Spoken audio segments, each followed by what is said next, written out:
Assalamualaikum warahmatullahi wabarakatuh.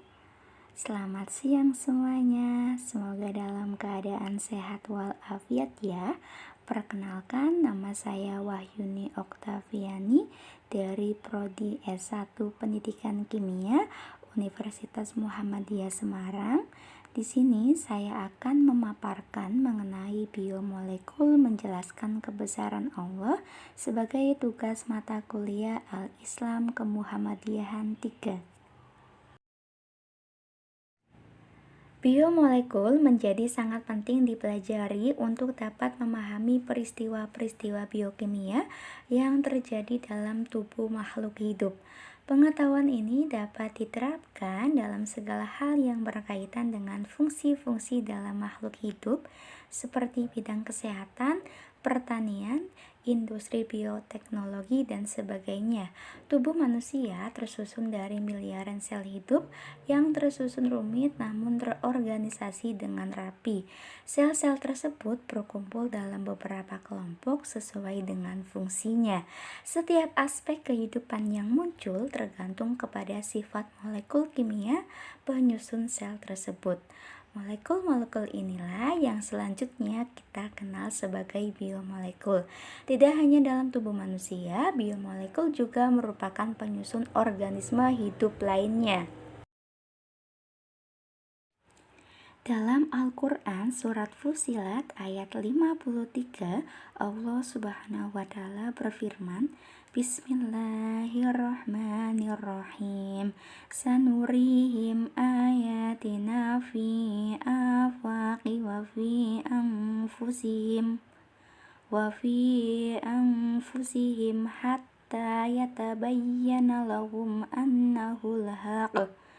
Awalam yakfi bi rabbika annahu ala kulli syai'in syahid, yang artinya kami akan memperlihatkan kepada mereka tanda-tanda kebesaran kami di segenap penjuru dan pada diri mereka sendiri, sehingga jelaslah bagi mereka bahwa Al-Quran itu adalah benar.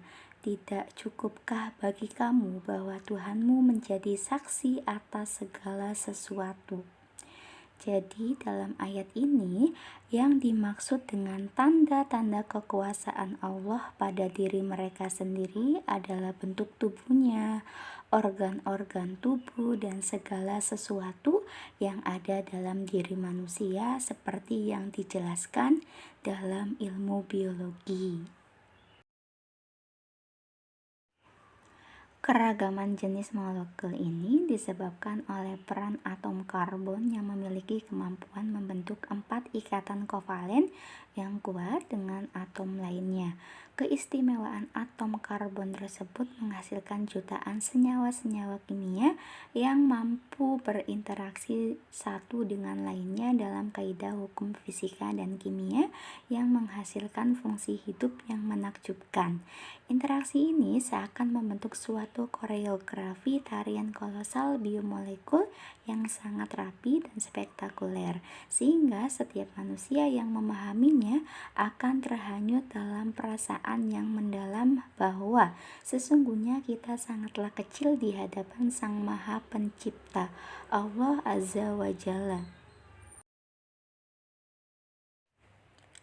Pada tarian isomerisasi cis atau trans dalam retina mata itu ada perumpamaannya dalam ayat Al-Quran surat Al-Baqarah ayat 17. Bismillahirrahmanirrahim. Masaluhum kamasalil ladzi istawqada nara falamma adha'at ma haulahu dhahaballahu binurihim wa tarakahum fi dhulumatin la yubsirun, yang artinya perumpamaan mereka seperti orang-orang yang menyalakan api. Setelah menerangi sekelilingnya, Allah melenyapkan cahaya yang menyinari mereka dan membiarkan mereka dalam kegelapan tidak dapat melihat.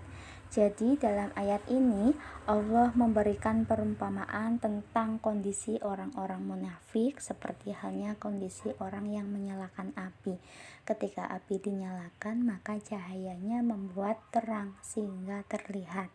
Namun ketika Allah mematikan cahaya dari benda yang dikenai cahaya api tersebut, maka mereka tidak lagi dapat melihat. Mereka akan mengalami kegelapan.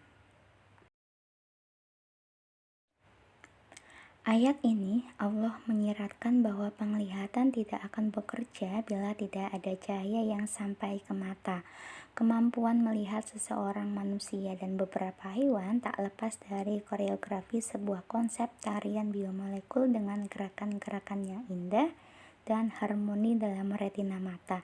Tarian ini melibatkan penari-penari utama yang diperankan oleh retinal dan fotoreseptor opsin melalui gerakan isomerisasi cis atau trans.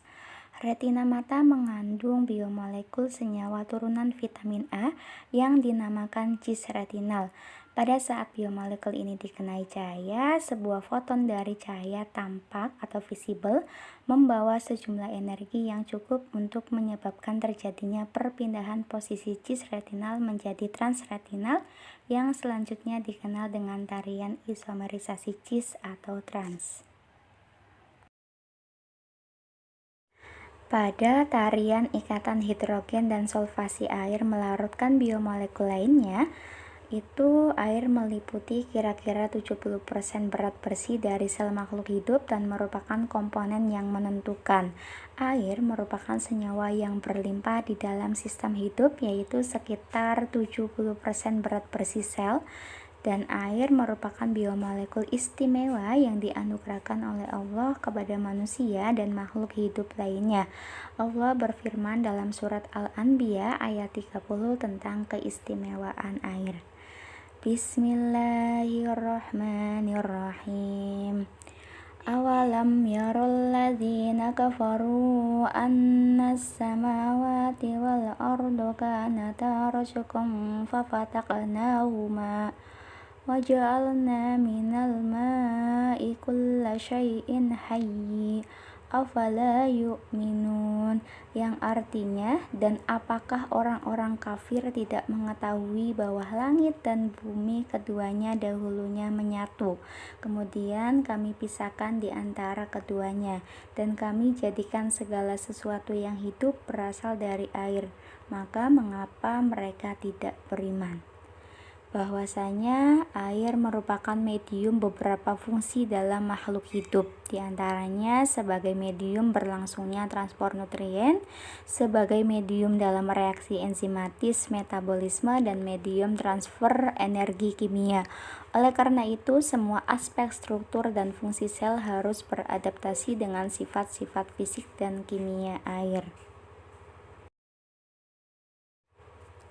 Tarian-tarian ciptaan Allah inilah yang menjadikan manusia dan makhluk hidup lainnya dapat mempertahankan kelangsungan hidupnya. Dalam ajaran Islam, kehidupan tidak hanya ditentukan oleh faktor material saja, namun yang lebih utama yaitu faktor non-material. Marilah kita perhatikan kejadian penciptaan manusia yang dibagi menjadi beberapa tahapan.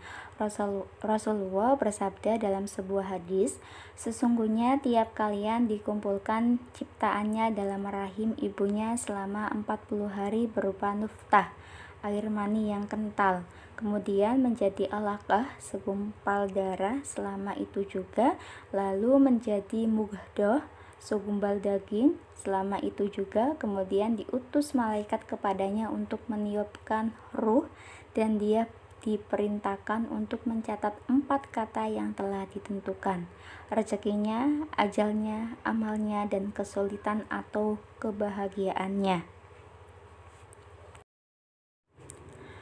Dalam hadis tersebut, Rasulullah Muhammad SAW telah menyampaikan bahwa setelah 40 hari ketiga, Allah memerintahkan malaikat untuk memberikan sesuatu yang bersifat non-material, yaitu berupa ruh, ke dalam jasad yang bersifat material.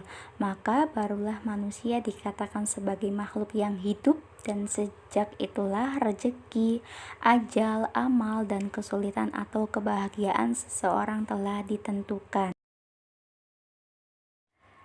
Ketika Allah berkenan mencabut ruh dari jasad manusia, maka seluruh reaksi biokimia dan fisika di dalamnya akan berhenti secara total, walaupun sehebat dan sesehat apapun manusia tersebut.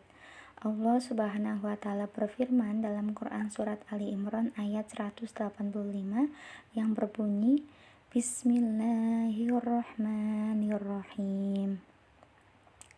Kullu nafsin dha'iqatul maut wa innama tuwaffawna ujurakum yawmal qiyamah faman zuhziha 'anil nari wa udkhilal jannata faqad faj wa mal hayatud dunya illa mata'ul ghurur, yang artinya setiap yang bernyawa akan merasakan mati, dan hanya pada hari kiamat sajalah diberikan dengan sempurna balasanmu.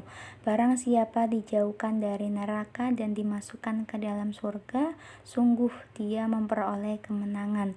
Kehidupan dunia hanyalah kesenangan yang memperdaya.